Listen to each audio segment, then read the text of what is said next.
باللہ وکفا وسلام علی عبادہ الذین اصطفیٰ اما بعد۔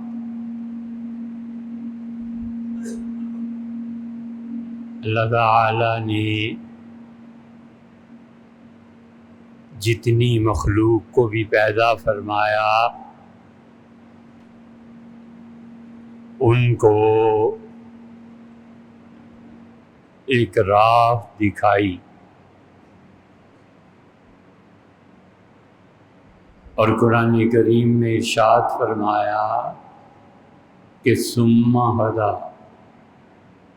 اللہ نے ہر ایک کو اس کی راہ دکھائی۔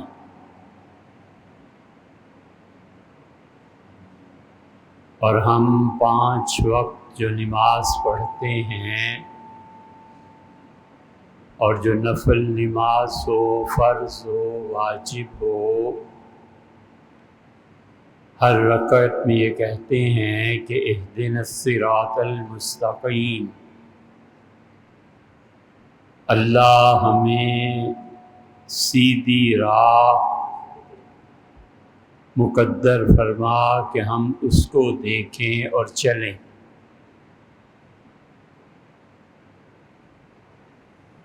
اور اللہ اپنے بندوں کو سیدھی راہ دکھاتا ہے۔ اس دنیا میں جتنے بھی جاندار پائے جاتے ہیں ان کا زندگی میں چلنا ہمیں نظر آتا ہے۔ زمین سکڑتی ہے، زمین پھیلتی ہے،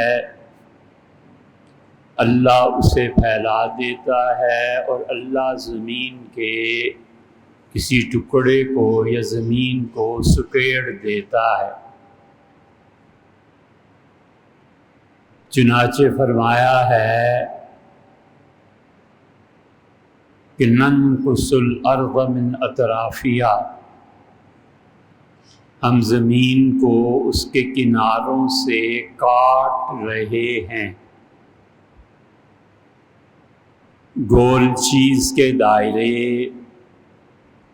جب کٹیں گے تو ظاہر ہے کہ وہ چیز کم ہوگی۔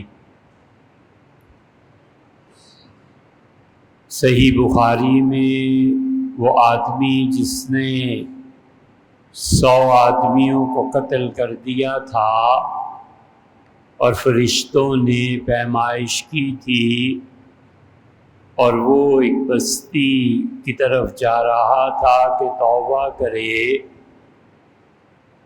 حضور اقدس صلی اللہ علیہ وسلم نے ارشاد فرمایا کہ فرشتوں نے جب زمین کی پیمائش کی تو اللہ نے زمین کو پھیلا دیا۔ درخت بڑھتے ہیں اور کتنا سینٹی میٹر، کتنے انچ، کس طرح، کتنے ٹائم میں بڑھتا ہے ہمیں پتہ نہیں چلتا، لیکن جتنے بھی ایسی زندگی کے مالک ہیں جس زندگی میں عوامی سطح پر شعور کہا جاتا ہے، وہ اپنی اپنی راہ پر چلتے ہیں۔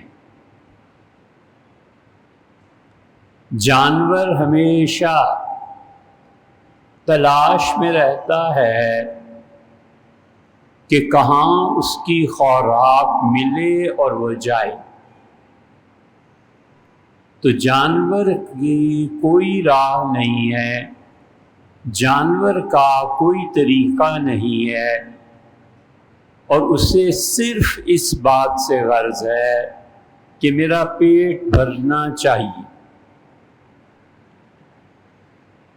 کتے کو اللہ نے قرآن میں ذکر فرمایا، اور اللہ نے فرمایا کہ کتے کا حال یہ ہے کہ اگر تم اس پہ کوئی بوجھ لاد دو تو کتے کو تب بھی اور نہ لادو تب بھی اس کی زبان لٹکتی رہے گی۔ دو چیزوں سے کتے کو غرض ہے، کھانے سے اور اپنی جنسی خواہشات کو پورا کرنے سے۔ باقی کائنات میں کچھ ہوتا رہے اسے پرواہ نہیں ہے۔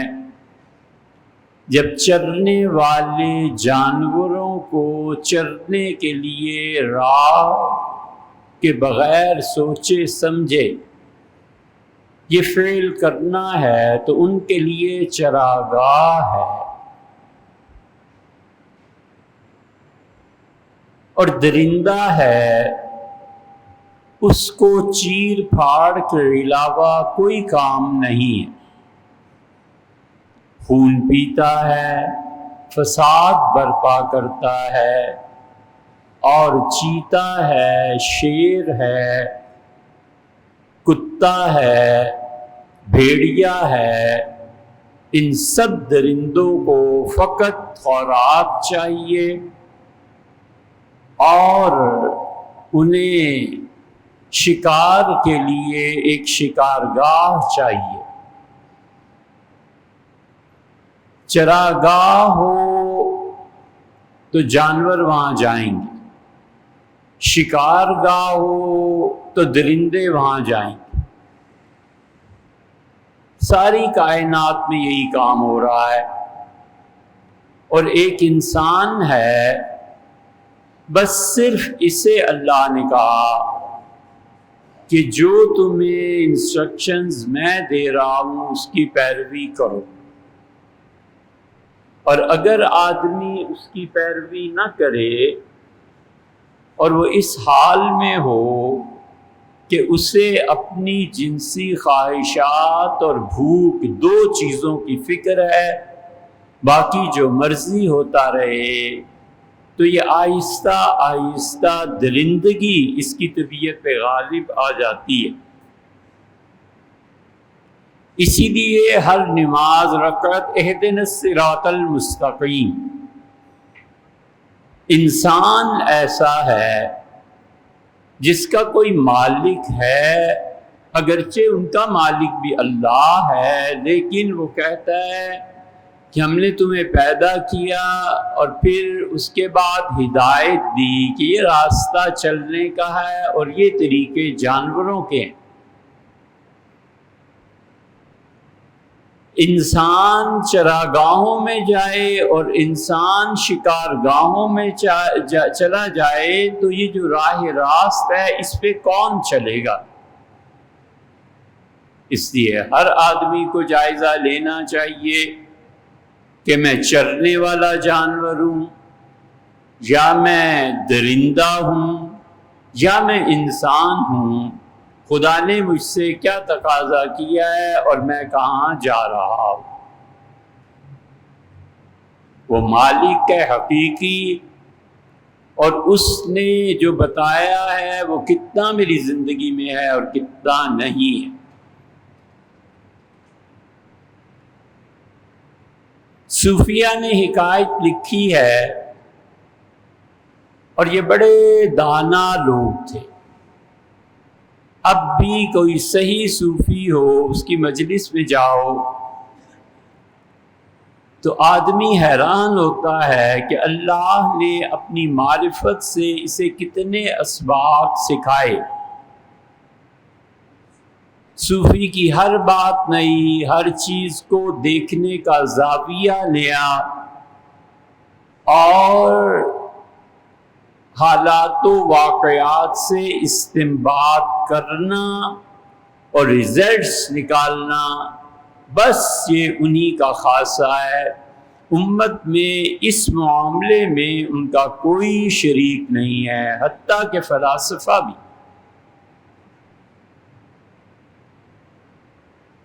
ہم جس طرح شیخ الاسلام ابن تیمیہ رحمۃ اللہ علیہ، ابن کثیر، ابن رجب حنبلی اور ابن قیم کے تو خیر کیا کہنے، ان سے محبت رکھتے ہیں اور ان کی کتابوں کو پڑھتے ہیں اور شریعت کے احکامات میں انہیں ترجیح دیتے ہیں ابن عربی پہ۔ ہم ان سے بھی محبت رکھتے ہیں، لیکن ابن عربی رحمۃ اللہ علیہ صوفی تھے، ان کے وہ میدان تھا، اور ابن قیم اور ابن تیمیہ رحمہ اللہ یہ بھی صوفی تھے، لیکن اللہ نے خدا جانے کیسا انعام فرمایا تھا کہ وہ یک وقت قرآن پاک کی تفسیر، حدیث، فقہ، تاریخ، قرات، زہد، تقوی، تصوف، ان سب علوم کے بادشاہ تھے۔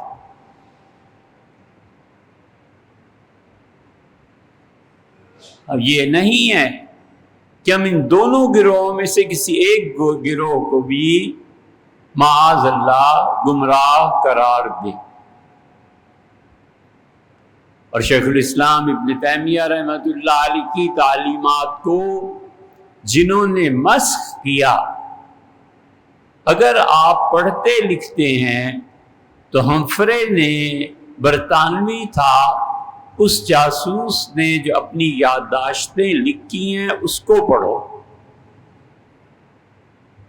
اور اگر علم سے دلچسپی نہیں ہے تو ہم پہ احسان کریں، مہربانی کریں یا نہ آئیں، ایسے ہی مجمع بڑھانے سے کیا فائدہ؟ اور اگر علم سے مناسبت ہے تو بات ان کی کرو جو امت کے قائدین اور رہنما تھے۔ ان صوفیوں نے بڑے کام کی باتیں، بڑی حکمت کی باتیں کی ہیں، اور جو واقعات اور حالات سے استدلال کیا ہے، کیا کہنے ان لوگوں کی، اللہ کی معرفت حاصل تھی انہیں۔ انہوں نے لکھا ہے کہ شیر اپنی کچھار سے نکلا اور شدید بھوکا تھا، اور گائے کچھ فاصلے پہ نظر آئی تو وہ بھاگا کہ اس کو اپنا لقمہ بنائے۔ گائے سیانی تھی، دیکھ لیا اور وہ بھی بھاگ کھڑی ہوئی، اور اس نے کہا کہ جان بچانا بھی ضروری ہے۔ شیر اور گائے دونوں اپنی رفتار سے بھاگ رہے تھے، اور آگے پانی آ گیا، اور پانی میں کیچڑ تھا۔ گائے کو کیا، وہ کیچڑ میں بھاگتی رہی اور ایک مقام پر پہنچ کے کھڑی ہو گئی، اور شیر اس دلدل میں دھس گیا۔ اس کے لیے کوئی چارہ نہیں تھا، پوری طاقت کے باوجود اس گارے سے نکل نہیں سکتا تھا، تو اس نے گائے کو آواز دی اور اس سے کہا تجھے پتہ ہے میں جنگل کا بادشاہ ہوں اور میری طرف سے تمہیں امان حاصل ہے، میں تمہیں کچھ نہیں کہوں گا، آؤ میری مدد کرو اور مجھے نکالو۔ پھر اس نے کہا کہ یقین مانو میں کہیں اور بھوک پوری کر لوں گا۔ اس نے کہا کہ دشمن سے دوستی کرنا اور دشمن پر اعتماد کرنا اپنی ہلاکت اور تباہی کے علاوہ کچھ نہیں۔ کیا پتا تمہارا کب کیا موڈ بن جائے، تو اس لیے بابا مجھے معاف رکھو۔ کافی دیر جب وہ اچھلتا رہا اور کامیاب نہیں ہوا تو اس نے کہا تم اتنے سکون سے کیوں کھڑی ہو، تمہارے پاؤں نہیں دھسے؟ اس نے کہا سکون سے اس لیے کھڑی ہوں کہ میرا کوئی مالک ہے، شام کو جا کر اپنے جانوروں کی گنتی کرے گا، مجھے کم پائے گا تو میری تلاش میں آئے گا اور لے جائے گا، اور تم آوارہ درندے ہو، تمہارا کوئی مالک ہے نہیں، تمہیں کسی کے سامنے جواب دینا نہیں، تو تم تو جو چاہو سو کرو، میں ایسے نہیں کر سکتا۔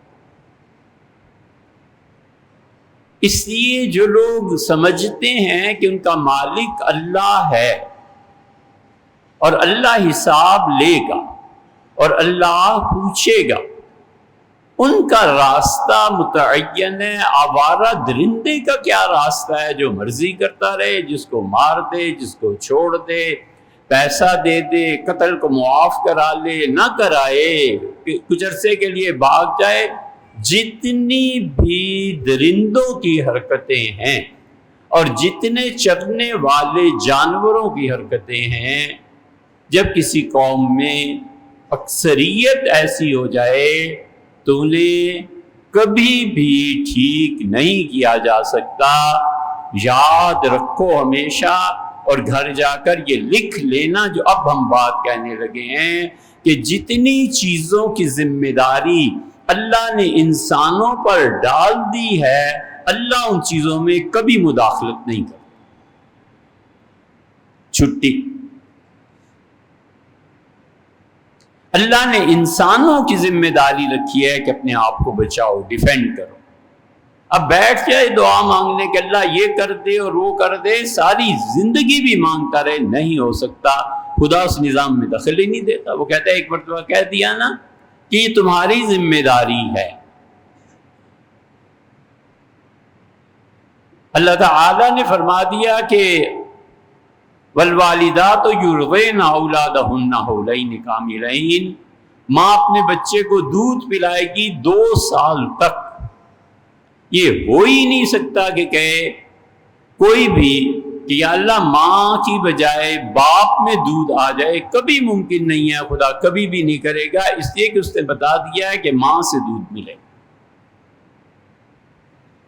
جو لوگ اس خوش فہمی میں زندگی گزارتے ہیں کہ خدا ان کا کچھ کر دے گا، خدا کبھی بھی ان کاموں میں دخل نہیں دیتا جس کی ذمہ داری اس نے انسانوں پر ڈالی ہے۔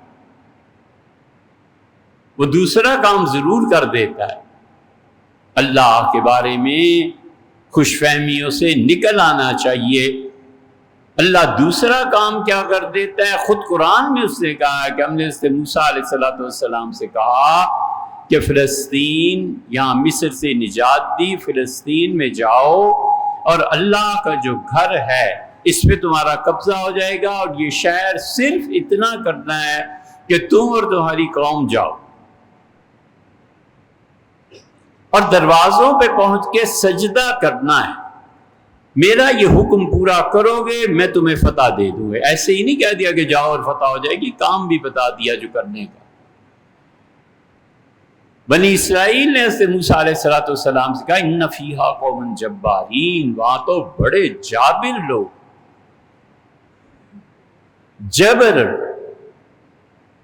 جبر غرور کو پیدا کرتا ہے، اور جبر کے مقابلے میں خوف پیدا ہوتا ہے، اور خوف غلامی سکھاتا ہے۔ اس لیے جباروں کے سامنے جو غلام ہوتے ہیں، اگر وہ غلام نہ اٹھیں، اللہ فرماتے ہیں انہم کانوا قوما فاسقین، پرلے درجے کی گری ہوئی ہماری نظر سے یہ قوم ہے، فاسق ہے۔ حضرت موسیٰ علیہ السلام نے کہا چلو، انہوں نے کہا حضرت وہاں تو بہت ظالم لوگ ہیں، اللہ جو کہتا ہے کہ چلو اور میں وہ شہر دے دیتا ہوں، اذهب انت وربک، آپ اپنے رب کو کہیں آپ کا ساتھ دے، آپ تشریف لے جائیں وہاں، انا ہاہنا قاعدون، ہم یہاں سے ذرہ برابر ادھر ادھر نہیں ہوں گے، آپ جائیں اور آپ کا پروردگار جائے۔ یہ دوسرا کام البتہ ضرور اللہ کرتا ہے۔ اللہ نے کہا انہا محرمۃ علیہم 40 سنہ، ہم نے وہ زمین 40 سال کے لیے اس قوم پہ حرام کر دی ہے۔ جس طرح حرام کے کھانے کی اجازت نہیں، ہم تکوینی طور پر ایسا پابند کر دیں گے کہ یہودی اس پہ پاؤں بھی نہیں رکھ سکیں گے۔ 40 سال تک ان جنگلوں میں پھرتے رہو جانوروں کی طرح جو مرضی ہو، لیکن ہم اس زمین پہ تمہیں قدم رکھنے ہی نہیں دیں۔ اللہ یہ ضرور کرتا ہے، سزا دیتا ہے۔ اس لیے خدا کے متعلق خوش فہمیوں سے نکل جانا چاہیے۔ اللہ نے جو کام انسانوں کے ذمے لگا دیا، سمجھا دیا، اس کے بعد اس میں دخل ہی نہیں دیتا۔ یہ تو پہنچو گے جب ہم اور تم، تو پھر وہ کہے گا کہ ہاں بھئی اپنی ڈیوٹی کتنی پوری کی۔ اس لیے جن کا کوئی مالک ہوتا ہے نا، وہ انہیں شکار ہونے سے بچا لیتا ہے، اور جن کا مالک نہیں ہوتا ان آوارہ درندوں کے کیا کہنے۔ آوارگی اور درندگی جب انسانوں میں آ جائے تو پھر قتل ہوتے ہیں، پھر جبر کے تحت جھوٹ بلواتے ہیں، اور آوارگی اور درندگی،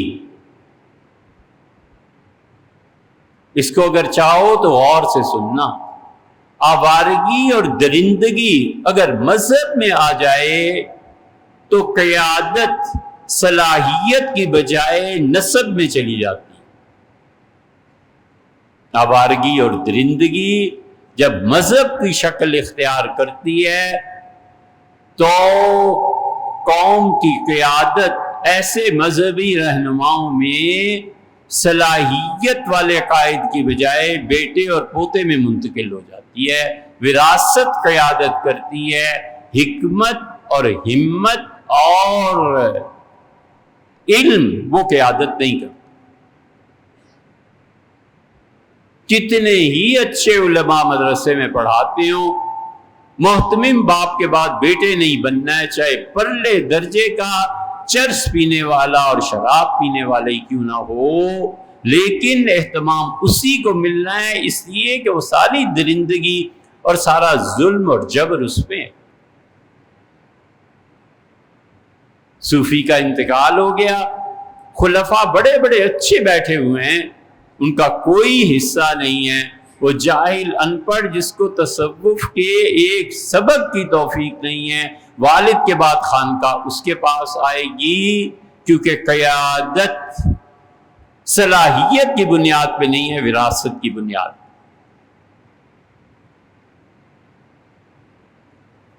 ایسی قومیں خدا انہیں ضرور آوارہ درندوں کی طرح چھوڑ دیتا ہے کہ جو مرضی کرو، میرے پاس آؤ گے، میں تم سے حساب لوں گا اور پوچھوں گا کہ جو میں نے کہا تھا اس کے مقابلے میں تم نے کیا کیا۔ اس لیے ہم سب کو چاہیے کہ ہم اپنی زندگیوں پہ غور کریں،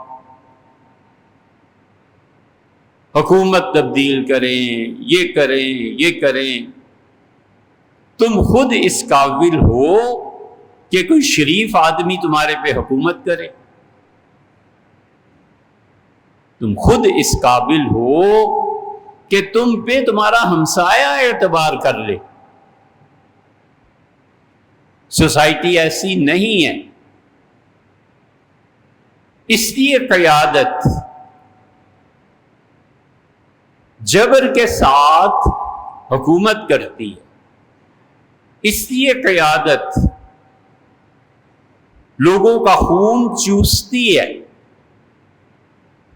اس لیے کہ قیادت یا تو وراثت میں آئی ہے اور قیادت کی اہل نہیں ہے، اور یا پھر جبارین کے پاس حکومت ہے، جو چاہیں سو کریں۔ صرف ایک چیز فرد، قوم، قیادت ہر ایک کو روک سکتی ہے، صرف ایک چیز، اور وہ اللہ کے سامنے جواب دینے کا احساس ہے۔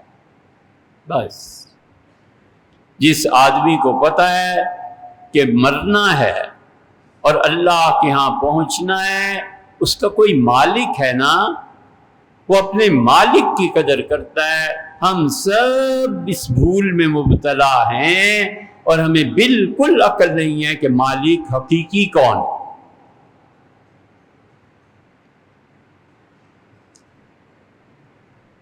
دو آدمی سفر کر رہے تھے، یہ یقیناً آپ میں سے بہت سو کے ساتھ پیش آیا ہوگا، ہمارے ساتھ پیش آیا، آپ کے ساتھ۔ بس جا رہی ہے اور رکی، ایک سیٹ یہ ہے، ایک سیٹ یہ ہے، اور شیشے پہ نوک کیا اس نے دیکھا کہ بس کے باہر کھڑا ہے اور اس نے منہ پھیر لیا۔ یہ جو ساتھ بیٹھا ہوا تھا نا، اس کو ترس آیا، اب وہ اٹھ کے شیشہ کھولے، پھر اس کو 50-100 دے۔ اس نے کہا بھائی صاحب مہربانی یہ ذرا اس کو 100 دے دینا۔ اس نے 100 پکڑ کے اسے دے دیے۔ وہ دعائیں دیتا ہے اور کہتا ہے تیرے بچے جیے، آپ نے غریب کی مدد کی وغیرہ وغیرہ، اللہ آپ کی مدد کرے۔ اور وہ سمجھتا ہے شیشے سے باہر کہ اس آدمی نے خیرات دی، اگر حقیقت میں دیکھے تو اس نے خیرات نہیں دی بلکہ ایک ذریعہ بن گیا، خیرات دوسرے آدمی نے دی، یہ ذریعہ بن کے مال اس تک پہنچ گیا۔ ہم سب اس خوش فہمی میں مبتلا ہیں کہ مال میرا ہے۔ اے بھیا مال کیا، کچھ بھی آپ کا نہیں ہے، مالک حقیقی کسی ذریعے اور واسطے سے آپ کو دیتا ہے، مجھے دیتا ہے، اور میں ذریعے اور واسطے کے شکریہ کے ساتھ ساتھ عبادت بھی شروع کر دیتا ہوں، اطاعت بھی شروع کر دیتا ہوں۔ عقل نہیں ہے کہ اسے بھی کسی نے دیا ہے، اس میں سے مجھے دے رہا ہے، اس کے پاس کیا؟ اس لیے مالک حقیقی اللہ ہے، اور اس سے غفلت طاری ہے۔ اور اللہ نے خود کہا وَمَنْ عَارَضَ عَنْ ذِكْرِي، لوگوں تم میں سے جو بھی مجھے یاد کرنا چھوڑ دے گا، اللہ یہ کام کرتا ہے، فَإِنَّ لَهُ مَعِيشَةً ضَنْكَ، ہم ایسی تباہی اس کی کریں گے کہ اس کو کبھی بھی خرچہ پورا ہی نہیں ہوگا، چھٹی۔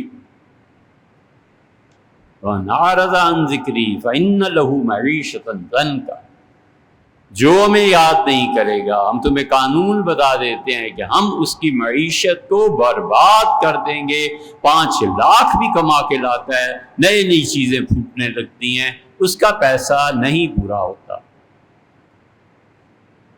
وَنَحْشُرُهُ يَوْمَ الْقِيَامَةِ أَعْمَىٰ، اور جو ہماری یاد سے غافل تھا ہم اسے قیامت میں اندھا کھڑا کریں گے،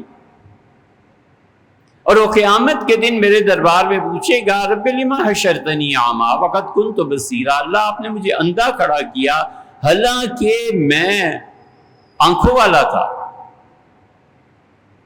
کیا خوبصورت جواب مالک نے دیا ہے، اور دے گا۔ اس سے اللہ کہیں گے کہ کذالک، تیرے ساتھ ایسے ہی ہونا چاہیے تھا، قد جاءتک آیاتی، میں نے اپنے احکامات تم تک بھیج دیے تھے، فنسیتہا، تم نے ان پر عمل کرنا چھوڑ دیا تھا، مجھے بھول گئے تھے، وکذالک الیوم تنسیٰ، اور آج میں تیری بینائی سب بھول گیا۔ چھٹی، بھول گئے تھے نا، آج ہم بھول گئے۔ اس لیے اگر خدا کو یاد نہیں کرے گا تو جبر اور ظلم کا شکار ہوگا، خوف کا شکار ہوگا، پیسے نہیں پورے ہوتے، یار 10 لاکھ کمائے کدھر گئے، لگ جائے گا پتا، ابھی تو تم اندھے نہیں ہوئے، تم جب اندھے کھڑے ہوگے نا خدا کے یہاں تو پھر، اسی لیے اللہ کہتا ہے لا تکونوا کالذین نسوا اللہ، کبھی ایسی زندگی بسر نہ کرنا لوگوں کہ مجھے بھول جاؤ، اور جو مجھے بھول جاتا ہے فَأَنْسَاهُمْ أَنفُسَهُمْ، ہم اسے یہ سزا دیتے ہیں کہ وہ اپنا نفع اور نقصان خود بھول جاتا ہے، نفع سمجھ کے کاروبار میں اس میں ہاتھ ڈالتا ہے اور سارا سرمایہ لٹا کے اٹھتا ہے۔ اللہ نے فرمایا وَلَا تَكُونُوا كَالَّذِينَ نَسُوا اللَّهَ، اس قوم کی طرح نہ ہو جانا جو مجھے بھول گئے تھے، فَأَنْسَاهُمْ أَنفُسَهُمْ، میں نے اتنا عذاب بھیجا کہ خود اپنے نفع نقصان کو بھول گئے۔ وَلْتَنْظُرْ نَفْسٌ مَا قَدَّمَتْ لِغَدٍ، ہم نے تمہاری ذمہ داری لگائی ہے کہ تم سوچو کل کیسے گزرے گی، کل کے لیے کیا سامان کیا۔ برسات کا موسم ہے اور مہینہ پہلے ہفتہ پہلے وہ اپنی چھت کو لیپ نہیں کرتا، پرنالہ درست نہیں کرتا، پانی آ جاتا ہے، اب بیٹھ کے دعا 1000 مرتبہ بھی مانگو تو خدا بالکل مدد نہیں کرے گا۔ اس سے پہلے سے کہہ دیا تھا کہ اسباب اور وسائل تم اختیار کرو، جہاں پرنالہ لگا ہوگا پانی بہہ جائے گا، جہاں نہیں لگا ہوگا بھگتو۔ سیلاب آنا ہی آنا ہے، عقل نہیں ہے کہ شہروں میں درست حالات کیے جائیں، عقل نہیں خدا نے دی، پیسہ نہیں اللہ نے دیا کہ گٹر بناؤ، نالیوں کا سسٹم ٹھیک کرو۔ جب ساون بھادو آتا ہے تو 1 مہینہ پہلے ساری انسپیکشن ہو، یہ ہو، پھر بھی کسی کو نقصان پہنچے تو وہ بس پھر خدا کی تقدیر ہے، وہاں دم نہیں مارا جا سکتا، وہی مالک جانتا ہے کہ کیا ہے۔ لیکن کام اپنے حصے کا پورا نہ کرے اور کہ اللہ تو میرے حصے کا کام بھی کر دے، یاد رکھو جن چیزوں کی ذمہ داری اللہ نے لوگوں کو لگائی ہے، خدا کبھی بھی اس میں دخل نہیں دیتا، دخل دیتا ہے تو اتنا کہ اس کے نتیجے کو بھگتو اور برباد ہو جاؤ۔